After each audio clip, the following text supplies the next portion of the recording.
What happens when a billionaire's perfectly ordered world collides with a 7-year-old's desperate fight for survival? Sometimes the smallest knock can open the biggest door to change. Before we dive into this heart-wrenching story that will shatter everything you think you know about success and responsibility, make sure you smash that like button. If you believe children deserve childhoods, not jobs, drop a comment telling me what you'd do if you found a child working in your hotel. And don't forget to subscribe with notifications on, because stories like this will change how you see wealth, power, and what it truly means to be successful. Trust me, you won't want to miss what happens next. Marcus Wellington had built his empire on precision. Every meeting timed to the minute, every decision calculated, every interaction measured for maximum efficiency. As the CEO of Wellington Hospitality Group, he owned 47 luxury hotels across 6 continents, employed thousands, and commanded boardrooms where million-dollar deals were struck with handshakes. His life was a masterclass in control until Tuesday, March 15th, when everything he thought he knew about power, purpose, and family was about to be turned upside down by a child with worn shoes and eyes too old for her face. The Peninsula Hotel in downtown Chicago was Marcus's flagship property, a gleaming monument to 5-star luxury where presidents stayed and celebrities hid from paparazzi. The penthouse suite where he conducted business during his quarterly visits was a shrine to modern elegance, floor-to-ceiling windows overlooking Lake Michigan, Italian marble countertops, and furniture that cost more than most people's annual salaries. It was here, surrounded by the trappings of his success, that Marcus first heard the softest knock that would change everything. He was reviewing acquisition reports for a resort chain in Thailand when the gentle tapping interrupted his concentration. In all his years of staying at 5-star establishments, Marcus had never personally answered his own door. Hotel protocol was seamless. Staff came and went like ghosts, maintaining the illusion of effortless luxury. But something about this particular knock was different. It wasn't the confident rap of housekeeping or the brisk efficiency of room service. It was hesitant, almost apologetic. Marcus set down his platinum pen and walked to the door, his Italian leather shoes silent on the marble floor. What he expected to find was a new housekeeper, perhaps someone who hadn't yet learned the protocols of invisible service. What he found instead stopped him cold. Standing in the hallway was a little girl, no more than 7 years old, with coffee-brown eyes that seemed to hold decades of knowledge she shouldn't possess. Her dark hair was pulled back in a simple ponytail, and she wore what appeared to be a modified maid's uniform, a white button-down shirt that hung loose on her small frame, a black skirt that reached her ankles, and shoes that had seen better days months ago. In her tiny hands, she clutched a spray bottle and a stack of folded towels. "Are you lost, sweetheart?" Marcus asked, his voice automatically softening as he crouched down to her eye level. The girl shook her head with the seriousness of someone conducting important business. "No, sir. I'm here to clean your room. I'm Sophie Martinez, and I'm assigned to the penthouse today." Marcus blinked, certain he was misunderstanding. "You work here?" "Yes, sir," Sophie replied, stepping forward with purpose. "May I come in? I have a schedule to keep." Against every instinct screaming that this was wrong, Marcus stepped aside. Sophie entered the suite with the confidence of someone who had done this before, setting her supplies on the marble counter and immediately beginning to straighten pillows that were already perfectly arranged. She worked with quiet efficiency, her movements practiced and purposeful. Marcus watched, stunned, as this child, this baby, began dusting surfaces with the focused attention of a seasoned professional. She hummed softly under her breath, a melody that seemed too sad for someone so young. When she reached for the coffee table, having to stand on her tiptoes to reach the center, Marcus's paralysis finally broke. "Sophie, wait," he said, his voice sharper than intended. "How long have you been working here?" She paused, looking up at him with those impossibly mature eyes. "Since I was 5, but only on weekends and when Mama gets too tired." "Too tired from what?" "From cleaning the other rooms. She works double shifts, but sometimes her back hurts real bad, so I help." Marcus felt something cold settle in his stomach. He pulled out his phone and dialed the front desk, never taking his eyes off Sophie as she continued her work. "This is Wellington in the penthouse," he said when the receptionist answered. I need to speak with management immediately. Of course, Mr. Wellington. I'll connect you with Mr. Rodriguez right away. Miguel Rodriguez, the hotel's general manager, picked up on the first ring. Mr. Wellington, good afternoon. How can I assist you? By explaining why there's a 7-year-old child cleaning my suite. The silence on the other end stretched long enough for Marcus to count his own heartbeats. Finally, Rodriguez cleared his throat. Sir, there may have been a scheduling mix-up. Sophie isn't supposed to be working alone. She accompanies her mother sometimes for training purposes. Training purposes? Marcus's voice dropped to a dangerous whisper. She's a child, Rodriguez, not an employee. Mr. Wellington, the situation is complicated. Carmen Martinez is one of our best housekeepers, and she's been with us for 8 years. She's a single mother, and bringing Sophie along occasionally has been an informal arrangement. An arrangement that involves child labor in my hotel? Sir, if you'd prefer, I can immediately reassign. Marcus hung up before Rodriguez could finish. He turned back to Sophie, who had moved on to organizing the already pristine bathroom. She was standing on a small stool she'd produced from somewhere, carefully polishing the mirror with movements that spoke of countless repetitions. Sophie, he said gently, where is your mother today? She's on the 15th floor. She does the business suites and I do the penthouse because it's easier for me to remember all the special things rich people want. She said it matter-of-factly, without resentment or self-pity. Marcus felt his chest tighten. And what do you do when you're not here? School, when it's not weekend. I'm in 2nd grade, but I'm really good at math because I have to count the towels and keep track of the supply inventory.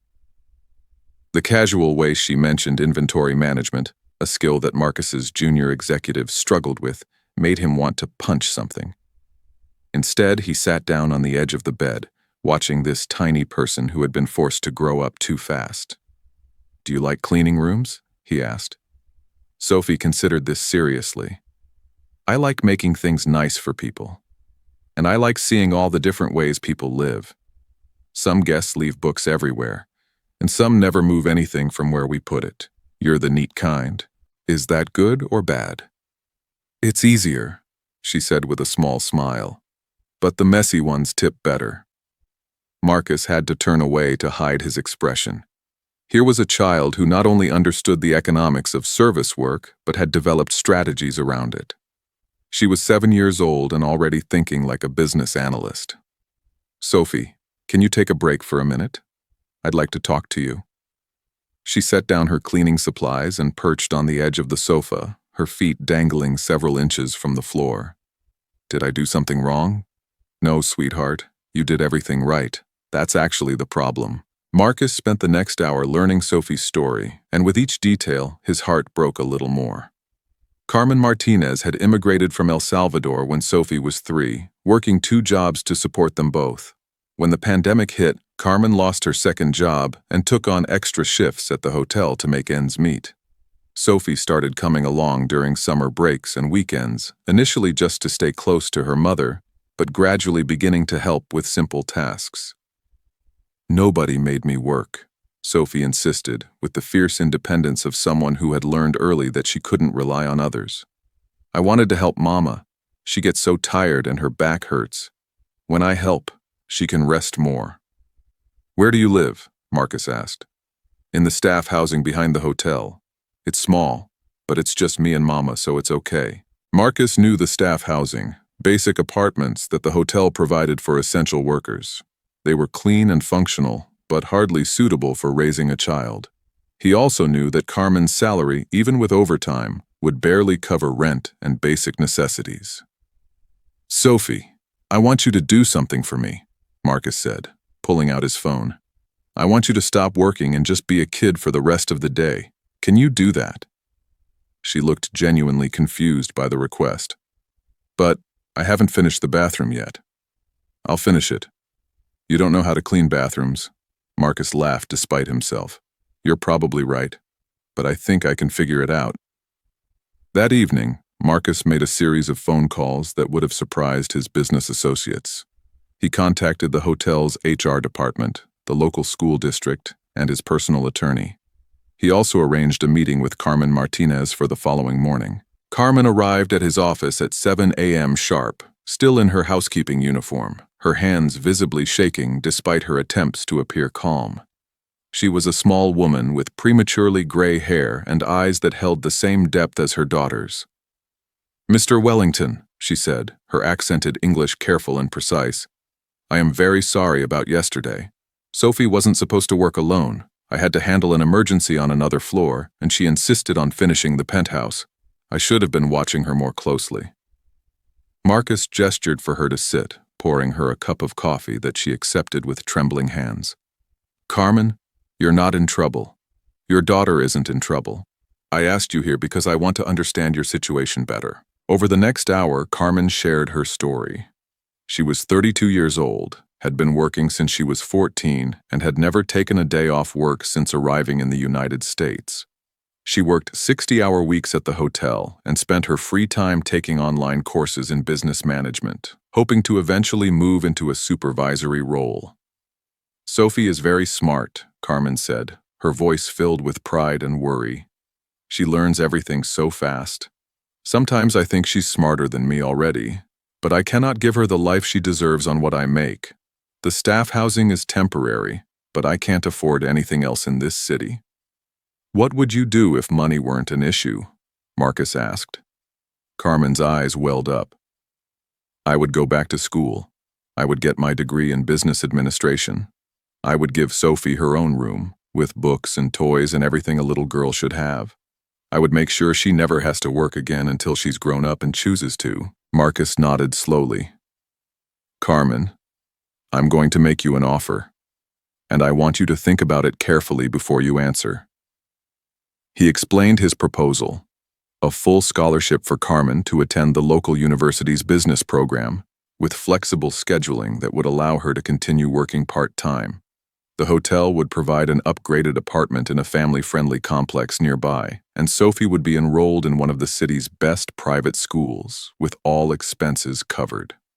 "In return," Marcus continued, "I want you to work with our management development program, learn the business from the ground up, with the goal of eventually moving into an executive position.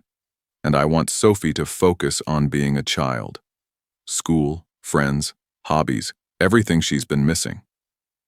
Carmen stared at him for a long moment, tears streaming down her face. "Why?" she whispered. "Why would you do this for us?" Marcus thought about the question seriously. The honest answer was that he didn't fully understand it himself. He had built his fortune by making calculated decisions, by weighing risks and benefits, by never letting emotion cloud his judgment. But watching Sophie clean his suite with the gravity of someone 3 times her age had awakened something in him that he hadn't even known was sleeping. "Because your daughter reminded me why I got into this business in the first place," he said finally. "I wanted to create places where people could feel safe, valued, and cared for. Somewhere along the way, I forgot that my employees are people too, with families and dreams and challenges. Sophie showed me that the most important hospitality isn't what we provide to guests. It's what we provide to each other." Carmen accepted his offer, and within a month, their lives had transformed completely. Sophie started at her new school with a backpack full of supplies and a lunchbox packed with her favorite foods. She joined the art club and the junior chess team, discovering talents that had been buried under the weight of too much responsibility. Carmen thrived in her business courses, her years of practical experience giving her insights that impressed her professors. She continued working at the hotel, but now as a management trainee, learning about operations, finance, and guest services from a completely different perspective. Marcus found himself checking in on their progress more than he had planned. What started as professional interest evolved into genuine friendship. He began stopping by their apartment for dinner, helping Sophie with homework, and listening to Carmen's ideas for improving hotel operations. One evening, about 6 months after their first meeting, Marcus was sitting at their kitchen table helping Sophie with a math worksheet when she looked up at him with those serious eyes. "Mr. Marcus," she said, "can I ask you something?" "Of course, sweetheart. Why don't you have a family?" The question caught him off guard. "What do you mean?" "I mean, you take care of us, and you're really good at it. But you live alone in that big suite and you never talk about having kids or a wife or anything. Marcus set down his pen, considering how to answer. I guess I was always too busy building my business to think about building a family. But you're not too busy now. No, he said slowly. I'm not too busy now. Sophie nodded, as if this made perfect sense. Maybe you just needed to practice first, with us. That night, Marcus lay awake thinking about Sophie's words. Over the past months, he had experienced something he'd never felt before, the satisfaction of watching someone grow and knowing that he had played a part in making it possible. Every time Sophie showed him a good grade or told him about a new friend, every time Carmen shared an insight from her classes or expressed excitement about a project at work, Marcus felt a deep sense of fulfillment that no business deal had ever provided. The revelation came to him slowly, like dawn breaking over the lake outside his hotel window. He hadn't just helped Carmen and Sophie find a better life. They had helped him find a better version of himself. The cold, calculating executive who had answered that soft knock on his door had been replaced by someone who understood that true success wasn't measured in profits and possessions, but in the lives you touched and the love you shared. A year later, Marcus stood in a courtroom very different from the boardrooms where he usually conducted business. He was wearing his best suit, but his palms were sweating in a way they never did during high-stakes negotiations. Beside him sat Sophie, now 8 years old, wearing a blue dress that Carmen had bought for the occasion. Her hair was braided with small flowers, and she clutched a folder containing letters from her teachers, her scout leader, and her new friends. Carmen sat in the front row, her own hands folded tightly in her lap. She had graduated from her business program with honors and was now an assistant manager at the hotel with a clear path to further advancement. She owned her own car, had a savings account, and had already started planning for Sophie's college education. The judge looked down at the paperwork in front of him, then at Marcus, then at Sophie. Mr. Wellington, you're asking the court to grant you joint custody of Sophie Martinez with the consent of her mother. Can you explain to the court why you believe this arrangement would be in the child's best interests? Marcus stood, his voice steady despite the magnitude of the moment. Your Honor, when I first met Sophie, she was a 7-year-old child working as a housekeeper in my hotel. She had been forced to grow up too fast, to take on responsibilities that no child should bear. But even in those circumstances, she showed more wisdom, more courage, and more compassion than most adults I know. He paused, looking down at Sophie, who gave him an encouraging nod. Over the past year, I've watched her transform from a child carrying the weight of survival into a little girl who gets excited about art projects and sleepover parties. I've seen her discover that she loves reading mystery novels and that she has a talent for chess. I've watched her learn to trust that the adults in her life will take care of her so she can focus on being a kid. Marcus's voice grew stronger as he continued. But Your Honor, Sophie didn't just change my life by allowing me to help her. She changed my life by showing me what it means to be part of a family.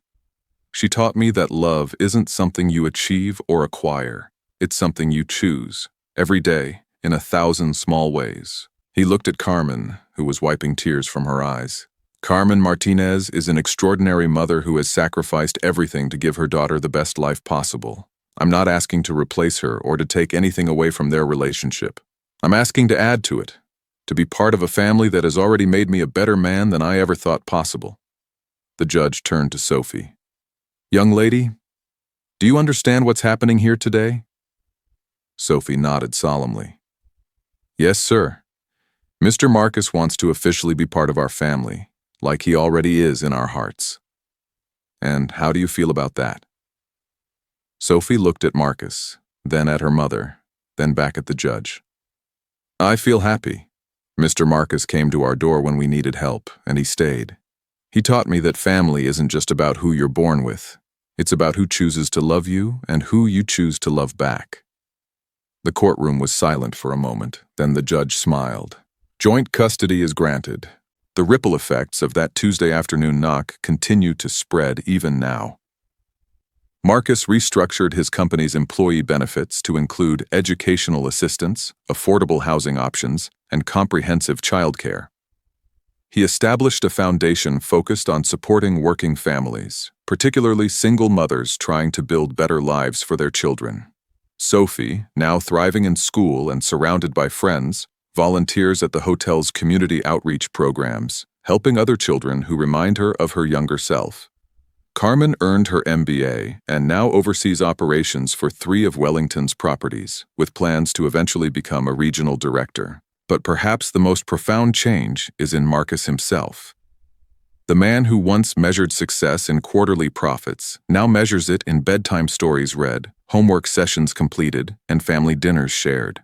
He keeps a photo on his desk, not of a hotel or a business achievement, but of a little girl with serious eyes and a woman with calloused hands, both smiling at the camera with the confidence of people who know they are deeply loved.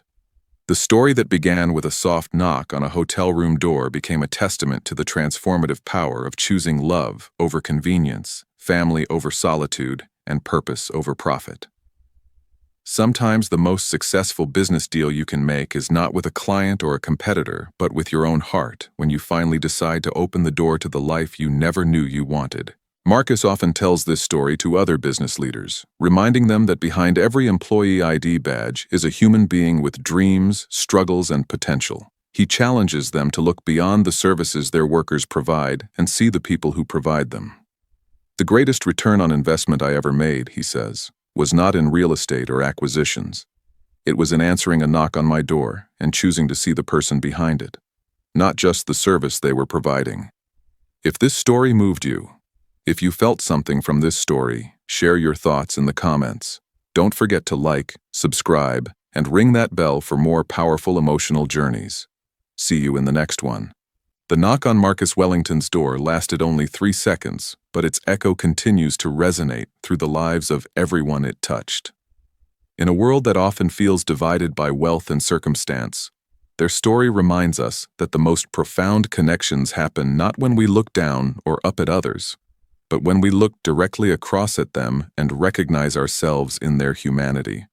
And sometimes, if we're very lucky, we discover that the person we thought we were saving was actually saving us all along.